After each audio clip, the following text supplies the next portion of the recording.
آپ شیعوں کا بھی جواب دے دینا جو بدعت کہتے ہیں، وہ کہتے ہیں رسول پاک سے شیعہ بھی بدعت کہتے ہیں اور آپ کے غامدی صاحب بھی بدعت کہتے ہیں اور آپ کے مولانا ساق صاحب بھی بدعت کہتے ہیں. شیعہ کے تو صرف کندھے پہ رکھ کے نہ چڑھائیں. نہیں غامدی صاحب جی غامدی صاحب نے تو ابھی کلپ ہے ان کے سرے سے کوئی نماز ہی نہیں ہے. غامدی صاحب نے جو کچھ کہا بالکل ٹھیک کہا کہ تراویح علیحدہ سے کوئی نماز نہیں ہے. یہ نبی علیہ السلام پہ نماز فرض تھی، یہ نفلی نماز ہے، پڑھ لیں تو ثواب. غامدی صاحب کا جو کلپ شیعہ نے بھی اپلوڈ کیا ہے، میں اس کلپ کے ساتھ ہوں. جب آپ نیریٹو اتنا جعلی کھڑا کریں گے نا تو کاؤنٹر نیریٹو اسی طریقے سے آئے گا. جب آپ اپنی پبلک کو یہ کہیں کہ جو تراویح نہیں پڑھتا اس کا روزہ ہی نہیں ہوتا، تو سر پھر غامدی آپ کو صحیح اللہ تعالیٰ نے آپ کے اوپر مسلط کیا کہ وہ کہہ رہا ہے سرے سے نماز ہی نہیں ہے. بالکل ٹھیک کہہ رہا ہے. بسم اللہ الرحمن الرحیم. السلام علیکم دوستو. آپ نے سنا کہ جب آپ نیریٹو اتنا جعلی کھڑا کریں گے کہ جس نے تراویح نہیں پڑھی اس کا روزہ نہیں ہے، تو غامدی صاحب آپ کو صحیح ٹکرے ہیں. میں غامدی صاحب کے ساتھ ہوں. کس عالم نے کہا ہے، کس مفتی کا فتویٰ ہے، کس کتاب میں لکھا ہے کہ جس نے تراویح نہیں پڑھی اس کا روزہ نہیں؟ اتنا بڑا جھوٹ اہل سنت پر، اتنی بڑی مکاری. اور یہ جھوٹ بار بار موصوف بولتے ہیں کہ ان کا یہ فتویٰ ہے کہ جس نے تراویح نہیں پڑھی اس کا روزہ نہیں. اتنا بڑا جھوٹ، اتنی بڑی مکاری دوستو کسی کتاب میں آپ کو یہ نہیں ملے گا. کسی مفتی کا یہ فتویٰ نہیں ہے. یہ صاحب جھوٹ بول رہے ہیں. ان سے پوچھیں. اب یہ آپ کسی عالم کو فون کریں، کسی سنی عالم کو فون کریں کہ کیا آپ کا یہ فتویٰ ہے کہ جس نے تراویح نہیں پڑھی اس کا روزہ نہیں ہوگا، آپ کو جواب میں نہ ملے گا. یہ کس پاگل نے آپ کو یہ کہا ہے؟ یہ کس مکار نے آپ کو یہ کہا ہے کہ جس نے تراویح نہیں پڑھی اس کا روزہ نہیں ہے؟ وہ جھوٹا اور مکار ہوگا اور اس جھوٹے پر اللہ کی لعنت ہوگی. تو وہی جواب آپ کو ملے گا جو میں بھی آپ کو بتا رہا ہوں کہ یہ مکار ہے، جھوٹ بول رہا ہے اور جھوٹی تبلیغ کر رہا ہے. اور دوسری بات کیا کہہ رہا ہے کہ تراویح بدعت ہے. میں غامدی کے ساتھ ہوں.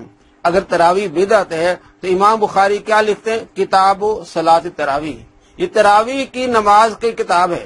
یا اب میں وہ حدیثیں جمع کروں گا جو تراویح کے متعلق ہیں، اور امام بخاری رحمۃ اللہ علیہ نے یہاں 6 حدیثیں لائے ہیں کہ آپ صلی اللہ تعالی علیہ وآلہ وسلم تراویح پڑھتے تھے، اور اسی باب میں وہ حدیث لائے ہیں آپ صلی اللہ تعالی علیہ وآلہ وسلم نے 11 رکعات تہجد پڑھی ہیں، اور یہ لوگ اس کو تراویح کہتے ہیں. امام بخاری رحمۃ اللہ علیہ اس حدیث کو اس لیے لے آئے ہیں جو تہجد کے باب میں بھی لائے ہیں کہ آپ صلی اللہ تعالی علیہ وآلہ وسلم رمضان میں بھی تہجد پڑھتے تھے اور غیر رمضان میں بھی تہجد پڑھتے تھے. اور ان کا نظریہ یہ ہے کہ تراویح سرے سے کوئی نماز ہی نہیں ہے. اگر اس تراویح کوئی نماز ہی نہیں ہے، یہ تہجد ہی ہے. آپ صلی اللہ تعالی علیہ وآلہ وسلم جو تہجد پڑھتے تھے آرام کرنے کے بعد اٹھتے تھے اور تہجد پڑھتے تھے. تہجد کا معنی یہ ہے کہ نیند سے بیدار ہونا، اور یہ کہتے ہیں کہ آپ صلی اللہ تعالی علیہ وآلہ وسلم جو نماز پڑھی وہ تہجد ہے. تہجد تو ہوتی یہ ہے کہ آپ سو کر اٹھیں اور نفلی نماز پڑھیں، وہ تہجد ہوتی ہے. میں آپ کو بتاتا ہوں کہ آپ صلی اللہ تعالی علیہ وآلہ وسلم تہجد کب پڑھتے تھے. حضرت عائشہ رضی اللہ تعالیٰ عنہ فرماتی ہیں کہ آپ صلی اللہ تعالی علیہ وآلہ وسلم اس وقت اٹھتے تھے جب مرغ اذان دیتا تھا. نسائی شریف حدیث نمبر 1617 اور بخاری 1132. مرغ کب اذان دیتا ہے؟ رات کو 10 بجے یا صبح 4 بجے؟ صبح کو مرغ اذان دیتا ہے. آپ صلی اللہ تعالی علیہ وآلہ وسلم اس وقت اٹھتے تھے. اگلی حدیث ہے وہ بھی نسائی سے. آپ صلی اللہ تعالی علیہ وآلہ وسلم اس وقت اٹھتے تھے جب رات کا آدھا پہر گزر جاتا تھا، آدھی رات گزر جاتی تھی، یا اس سے تھوڑا پہلے یا اس کا تھوڑا بعد. نسائی شریف حدیث نمبر 1621 اور بخاری میں حدیث 183. ان احادیث سے معلوم ہوتا ہے، اور کئی احادیث ہیں جن سے آپ کو یہ معلوم ہوگا کہ آپ صلی اللہ تعالی علیہ وآلہ وسلم جو تہجد پڑھتے تھے آرام فرمانے کے بعد. اگلی حدیث ہے جس میں یہ معلوم ہوگا ان کے جھوٹ کا کہ آپ صلی اللہ تعالی علیہ وآلہ وسلم پر تہجد فرض تھی. جیسا کہ اس نے کہا کہ تہجد آپ صلی اللہ تعالی علیہ وآلہ وسلم پہ فرض ہے، وہ حدیث میں آپ کو سناتا ہوں کہ آپ صلی اللہ تعالی علیہ وآلہ وسلم پر صرف 1 سال تہجد فرض تھی، وہ بھی مکے میں جب سورہ مزمل نازل ہوئی. اور 1 سال کے بعد آپ صلی اللہ تعالی علیہ وآلہ وسلم پر جو تہجد فرض تھی وہ منسوخ ہو گئی. حضرت عائشہ رضی اللہ تعالیٰ عنہ سے سعد بن ہشام نے بیان کیا قیام اللیل کے بارے میں. حضرت عائشہ رضی اللہ تعالیٰ عنہ فرماتی ہیں کہ آپ صلی اللہ تعالی علیہ وآلہ وسلم پر جب یہ سورت نازل ہوئی یا ایھا المزمل، تو اس وقت آپ صلی اللہ تعالی علیہ وآلہ وسلم پر قیام اللیل فرض تھا. جب اس سورت کا آخری حصہ نازل ہوا 1 سال کے بعد، تو آپ صلی اللہ تعالی علیہ وآلہ وسلم پر جو تہجد فرض کی گئی تھی وہ منسوخ ہو گئی. اور اسی کے بارے میں محدثین کہتے ہیں، امام ابن حجر اسقلانی کہتے ہیں، امام نووی کہتے ہیں، امام عینی کہتے ہیں کہ آپ صلی اللہ تعالی علیہ وآلہ وسلم پر تہجد فرض تھی اور اس کے بعد یہ فرضیت منسوخ ہو گئی، صرف 1 سال تک رہی. اور یہ مکی دور میں ہے، اور آپ صلی اللہ تعالی علیہ وآلہ وسلم نے جو تراویح پڑھی وہ مدینی دور میں، مدینے میں آ کے آپ صلی اللہ تعالی علیہ وآلہ وسلم نے تراویح پڑھی ہے۔ نسائی شریف میں حدیث نمبر ہے 1607۔ نعیم بن زیاد ابو طلحہ کہتے ہیں کہ میں نے نعمان بن بشیر رضی اللہ تعالیٰ عنہ سے سنا، آپ ممبر پر تھے ہمس میں، آپ نے فرمایا کہ ہم نے آپ صلی اللہ تعالی علیہ وآلہ وسلم کے ساتھ رمضان میں قیام کیا، یعنی تراویح پڑھی۔ 23ویں رمضان کی شب تھی اور الی ثلث اللیل الاول، رات کے پہلے حصے تک ہم نے آپ صلی اللہ تعالی علیہ وآلہ وسلم کے ساتھ قیام کیا۔ 23ویں رمضان کو رات کے پہلا حصہ، رات کا پہلا حصہ کب ہوتا ہے؟ 10 سے 11 بجے کے درمیان۔ تو آپ صلی اللہ تعالی علیہ وآلہ وسلم تہجد تو پڑھتے سونے کے بعد، آپ صلی اللہ تعالی علیہ وآلہ وسلم جب مرغ اذان دیتا تھا اس وقت اٹھتے تھے، اور آدھی رات کے بعد اٹھتے تھے۔ تو ثلث اللیل اول تک آپ صلی اللہ تعالی علیہ وآلہ وسلم نے ہمارے ساتھ قیام کیا۔ تو معلوم ہوا کہ عشاء کے بعد قیام ہوا ہے اور ثلث اللیل اول تک ہوا، یعنی رات کے پہلے حصے تک ہوا ہے، تو یہ تو تہجد ہوئی نہیں۔ اور تہجد تو آپ صلی اللہ تعالی علیہ وآلہ وسلم سو کر اٹھنے کے بعد پڑھتے ہیں، اور یہ ثلث اللیل اول میں نماز پڑھی جا رہی ہے پہلے حصے میں۔ اور آگے حدیث ہے، پھر ہم نے 25 تاریخ کو آپ صلی اللہ تعالی علیہ وآلہ وسلم کے ساتھ نماز پڑھی، نصف لیل تک ہم نے نماز پڑھی، یعنی پہلے سے ہم یہ نماز پڑھ رہے تھے، آدھی رات تک ہم نے یہ نماز پڑھی۔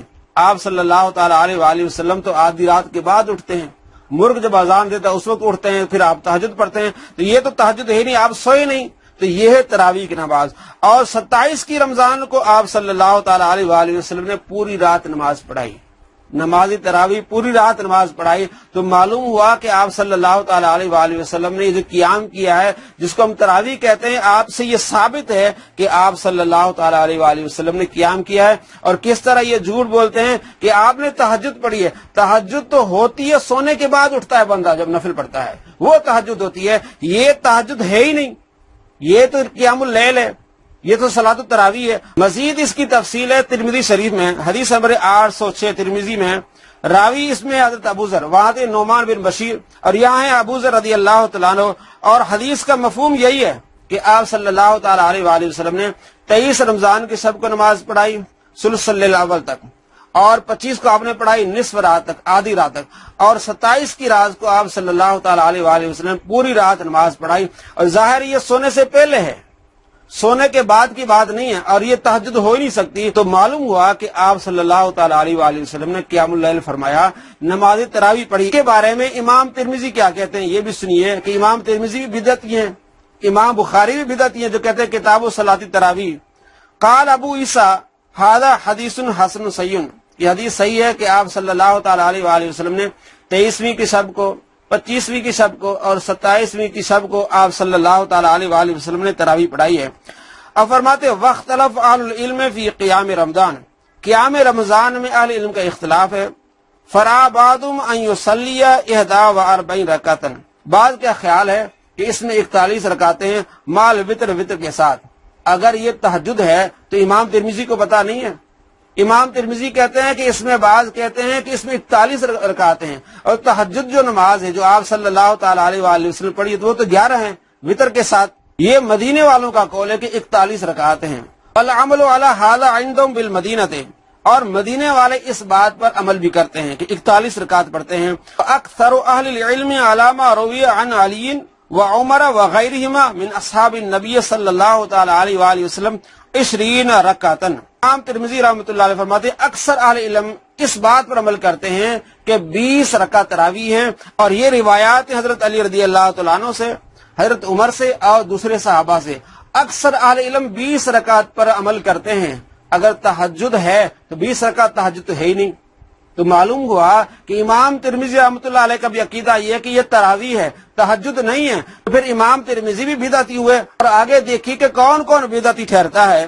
وہ قول سفیان الثوری وابن المبارک والشافعی، امام ترمذی کہتے ہیں کہ 20 رکعت تراویح کا قول سفیان الثوری کا بھی ہے، عبداللہ بن مبارک کا بھی ہے، امام شافعی رحمۃ اللہ علیہ کا بھی ہے۔ تو معلوم ہوا کہ عبداللہ بن مبارک بھی 20 رکعت تراویح پڑھتے تھے، وہ بھی بدعتی ٹھہرے، کیونکہ تہجد 20 تو ہے ہی نہیں۔ امام سفیان الثوری وہ بھی 20 رکعت تراویح پڑھتے تھے، تراویح 20 رکعت پڑھتے تھے، تہجد ہوتی ہے 11 مال وطر۔ تو اب اگر تہجد ہے تراویح ہے نہیں تو یہ بھی بدعتی ہیں۔ امام شافعی رحمۃ اللہ علیہ وہ بھی 20 رکعت تراویح پڑھتے تھے، تو وہ بھی بدعتی ٹھہرے۔ بلکہ اب آگے دیکھیے کہ امام شافعی کیا کہتے ہیں کہ مکے والے سارے بدعتی ہیں۔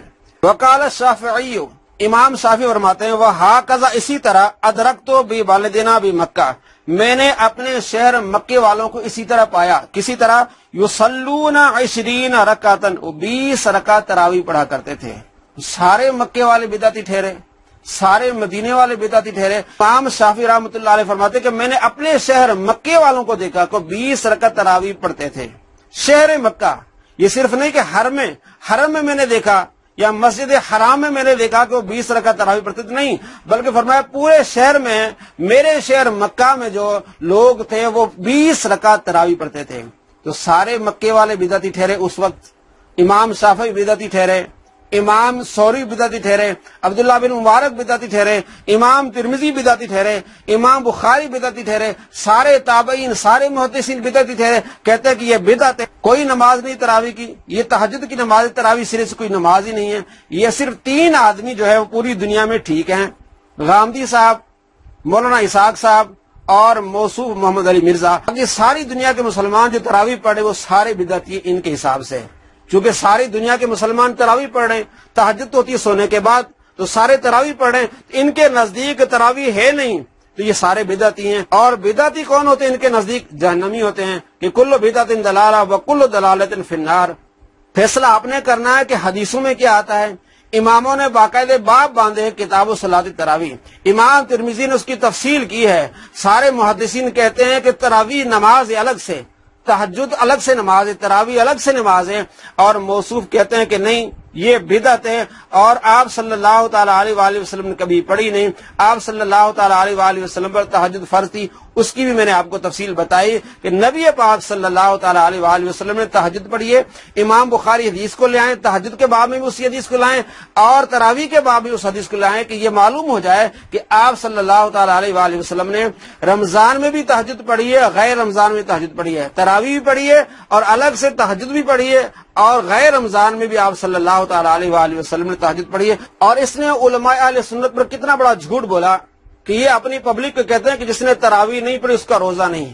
آپ علماء سے رابطہ کریں، آپ کو معلوم ہو جائے گا کہ کتنا بڑا جھوٹا اور مکار ہے۔ اس لیے میں کہتا ہوں اس صدی کا سب سے بڑا جھوٹا اور مکار شخص محمد علی مرزا ہے۔